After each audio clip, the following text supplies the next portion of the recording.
Many thanks again for rejoining us on the program TMI on the ITV network. My next guest is a public affairs analyst, political analyst, Idris Zekeri. Thank you for joining us on the program. Thank you for this unique opportunity to be with you again.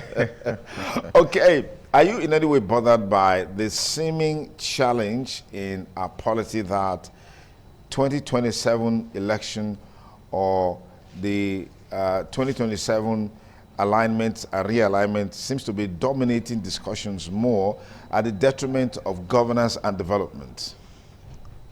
On the face of it, it shouldn't be something to worry about on the surface of it, because democratic processes involves the opposition constantly having their say, while the ruling, supposedly majority, you can also say the minority having their say and the majority having their way. So that push and pull effect is a necessary part of every democratic setting on the surface of it.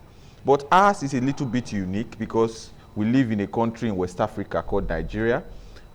Ours is a distraction fundamentally to governance. You see, issues that should not form a conversation are what are brought to the front burner. Discussions on ethnicity, on religion, parochial and ethnic sentiments come to the front burner, and it's a complete distraction on the mechanism of governance. The leaders are concentrating more on how to secure the next election as opposed to delivering on the mandate they were already given. And this shows in every facet of the decision-making process of these political leaders. So instead of doing the right thing, you are doing what is politically correct, so as to appeal to your base, and as a matter of fact, to even win more to your base. We governors have turned to schoolboys changing secondary schools. They decamp from one party to another like they were schoolboys who are changing secondary schools. Senators are decamping and redecamping. Political parties, the political structures are fundamentally collapsed. The major opposition parties in the country are abate non-existent as we speak. They've collapsed. Everybody is now rallying. You know, there's this urge to save face, to find a way to look for a place to hang it. Whereas this should not be it. In our democracy, we have 2 clear years before the next election. By now, those in office should be focused primarily on delivering the dividends of democracy to the people, which is non-existent as we speak. These days, if you want to travel from one point to the other, point A to point B, you have to keep money for your transport and keep money for potential kidnapping, because there is a high tendency that it will happen. And it's not just in one part of the country, across the country. A serious government should be taking, you see, we have bandits now granting press conference. You saw one in Katsina just a couple of days ago. Of course, you can't pretend not to have seen it because you're a journalist, of a bandit releasing 40 persons as though he was as though those 40 persons maybe were chickens from his poultry, releasing such dehumanizing behavior, releasing 40 persons and then warning the government subsequently that they should not come for him. You see the bandit more armed than you have ever seen any of our armed forces armed, carrying 15 rounds, 15 cartridges, 15 magazines of AK-47 rounds. So this is where we have found ourselves. And everybody, you see, there's this flip-flopping. People are, everything you hear, the conversation on social media, on the print media, on the electronic media, is not development, it's not security, it's not economy, which are not working as we speak in this country. Security, economy, the development of the country, every conversation you hear everywhere.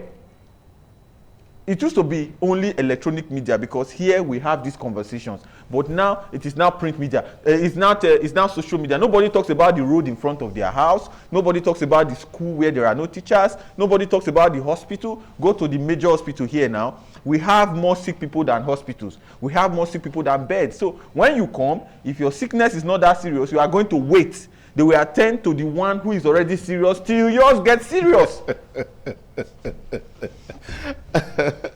Oh my goodness. Okay, let's talk about the coalition that emerged. The ADC coalition came out very strongly, and we saw a lot of reactions from the presidency and the aides and all of that. Is that coalition dwindling in terms of the steam with which it started, or are we seeing the possibility of the government in power making inroads to perhaps reduce the steam and the momentum with which they started? That's the primary concern of the government. They have never rested on their oars on stemming the coalition in its tide. It's quite, they say it every day. I mean, they say it is quite obvious. So I am not saying anything outside the ordinary. But I'll be speaking to the coalition people, because some of us who are opposition elements, we want to see a stable, a viral, a strong opposition to the government in power. And this is not because we hate, or this is not because we necessarily hate the faces of the people in power. Every democracy must have alternatives. The moment the alternatives are gone, it's no longer, you can call it anything else, but not a democracy.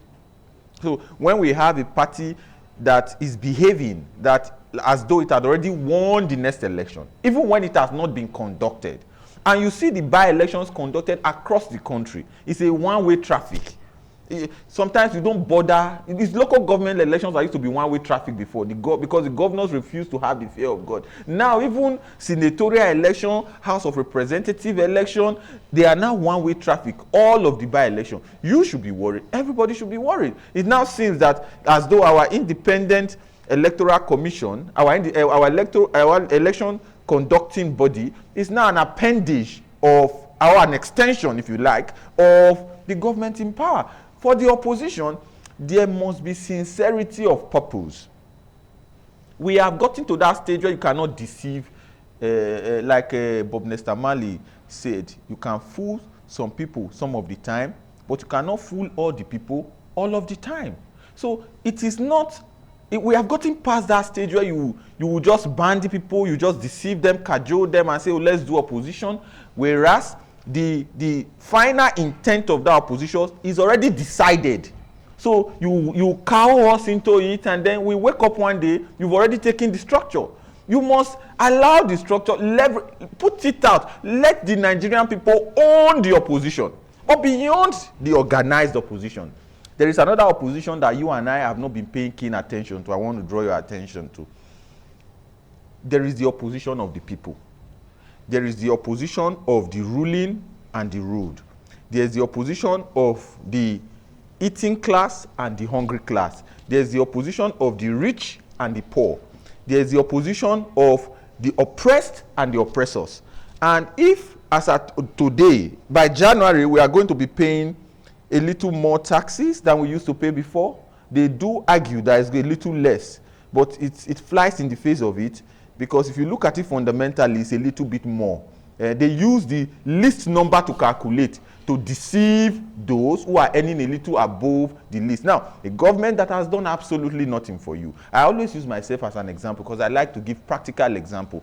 A transformer has gone bad in my area. We have gathered money now to buy a transformer for government. I say government because I don't know, it's government that has business with the electricity company. I don't have that business. We've gathered money to buy.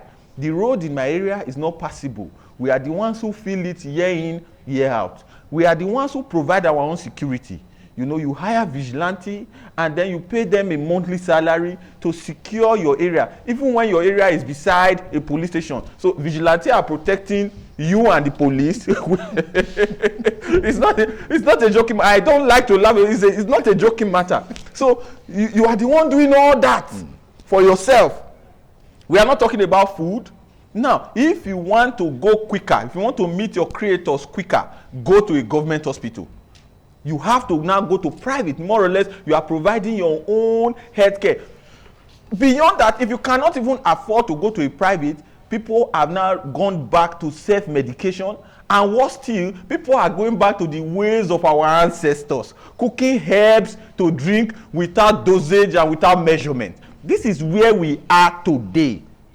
And then somebody is now coming to introduce a new tax policy that fundamentally takes from you without giving to you. On top of that, there is no accountability for what they have done with what they had collected in time past. So there is the opposition of that group of individuals who will be victims of this.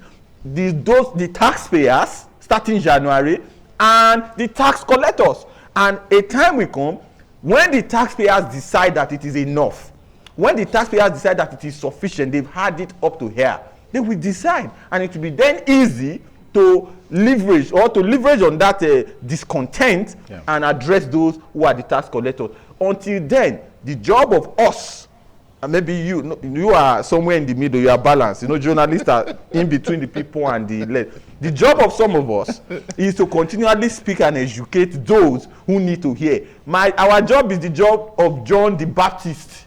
We are not the ones bringing the redemption. Our own is to say it. Your own is to hear it. And when you are sufficiently convinced that you can no longer exist in the conditions provided by this government, you are going to take a decision. And that decision is not far away. Okay, let's talk about this fledgling north-south dichotomy. In the build-up to 2027, that seems to be very, very pronounced. What do you think is fueling this north-south dichotomy in the build-up to 2027? I don't like ethnicity. I don't like to discuss ethnicity. I don't like to discuss religion. Maybe because I have a unique background. My family of 6 is divided equally among Christians and Muslims. So we have half father and 2 children Muslims. We have half mother and 2 children Christians. So if you want to discuss religion, even within my family, problems will start there. And then I am also from the northern part of the southernmost state. So I am from the northern Edo, that is the northern part of the south. So if you are talking, and then I have a mother who comes from the north, I have a father who comes from the south. That is why you will never catch me discussing ethnicity. You will never catch me discussing religion. It is something that was invented by politicians to control the oppressed and vulnerable. When people don't have bigger causes, bigger goals to pursue, they pander backwards to base sentiment. Ethnicity, religion, the color of your skin, the color of your eyes, the color of your mouth, the size of wife you have married, and the size of food you eat. They pander to base sentiment if they do not have bigger goals to pursue. The bigger goal is to have a country that works for the man in Katsina, as it works for the man in Ijebu-Ode, as it works for the man in Afikpo. And I tell you, there is only one culture. There are only 2 cultures in this, 2 ethnicities in this country: the rich and the poor, the hungry and the well-fed, the oppressors and the oppressed, the tax collectors and the taxpayers.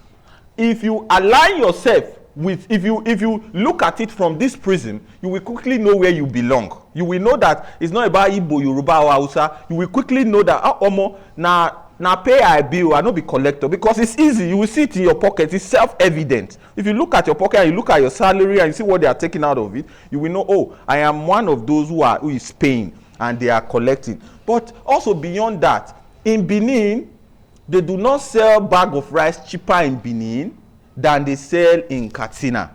If there is a difference, it is marginal. The man living in Kano is not having a better life than the man sleeping under the bridge in Bariga.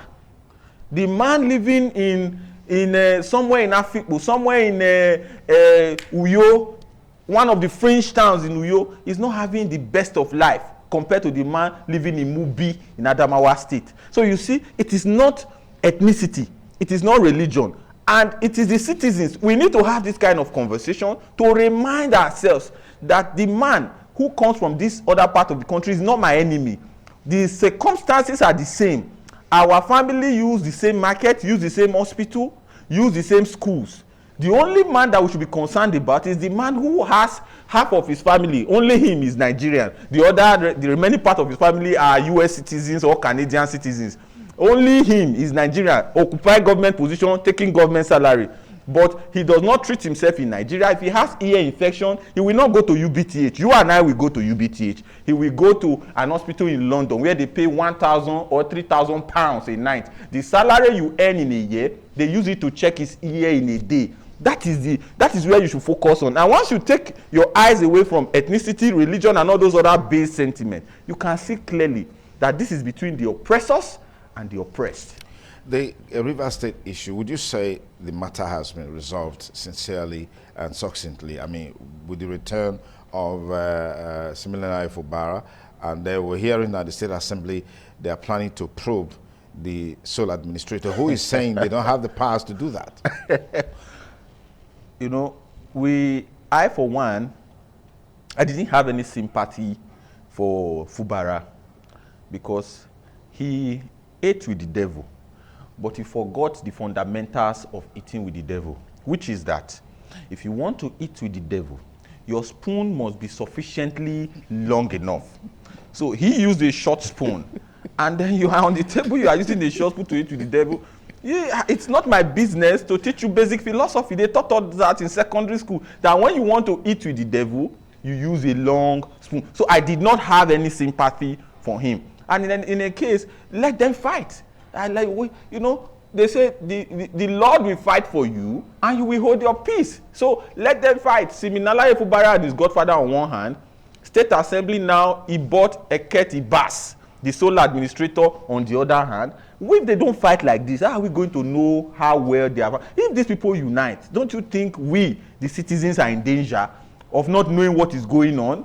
Because they can only be united in stealing, in taking what is not theirs. So that is on that side. Whether the issue has been resolved, I do not think it has been resolved because a postponement of the evil days. The fundamentals of that issues have not been resolved. And what are the fundamentals? Siminalayi Efubara wants to be a man of his own.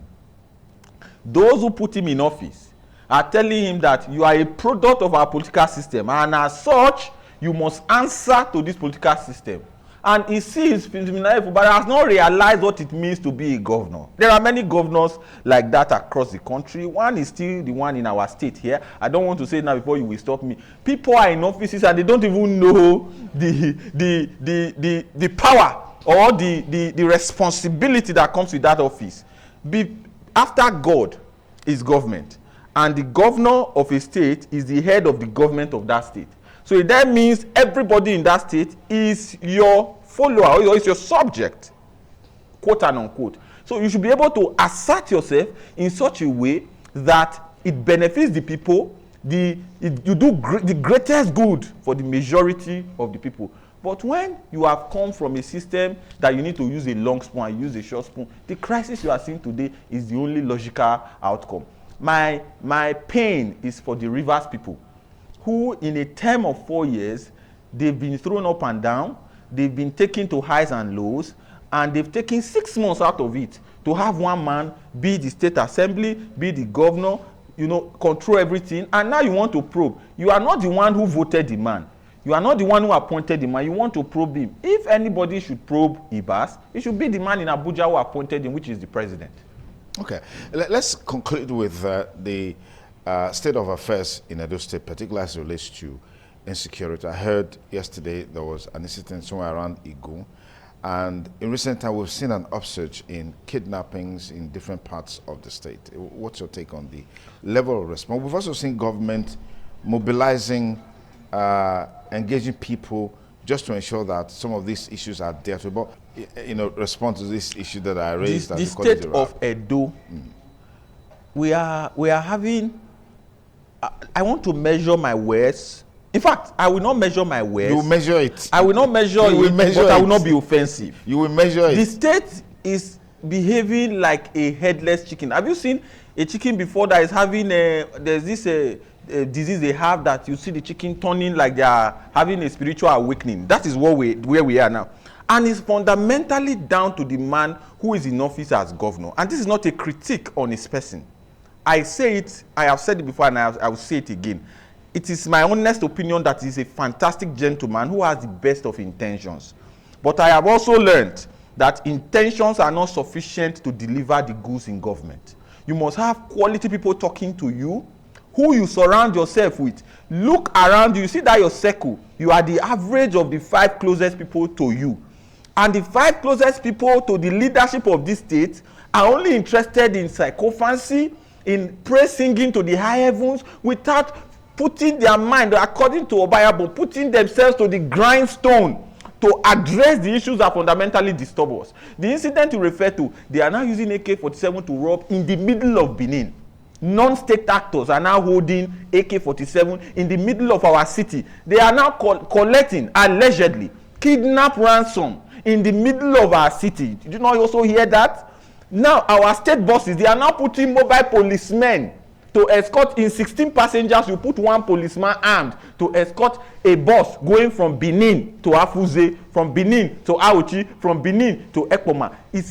And then we have a governor who is somewhere in Europe, living there, and people are telling him that everything is all right. I am using this opportunity to say it. If you are watching this video, you see it on social media, on ITV's channel, forward it to the governor. Everything is not okay. And at the end of the day, we will blame him. The buck will stop on his table. Nobody will blame his aides that are, fundamentally misleading the government at this point. We will blame it. It will be his name that will be called that as in his time as governor, the state degenerated.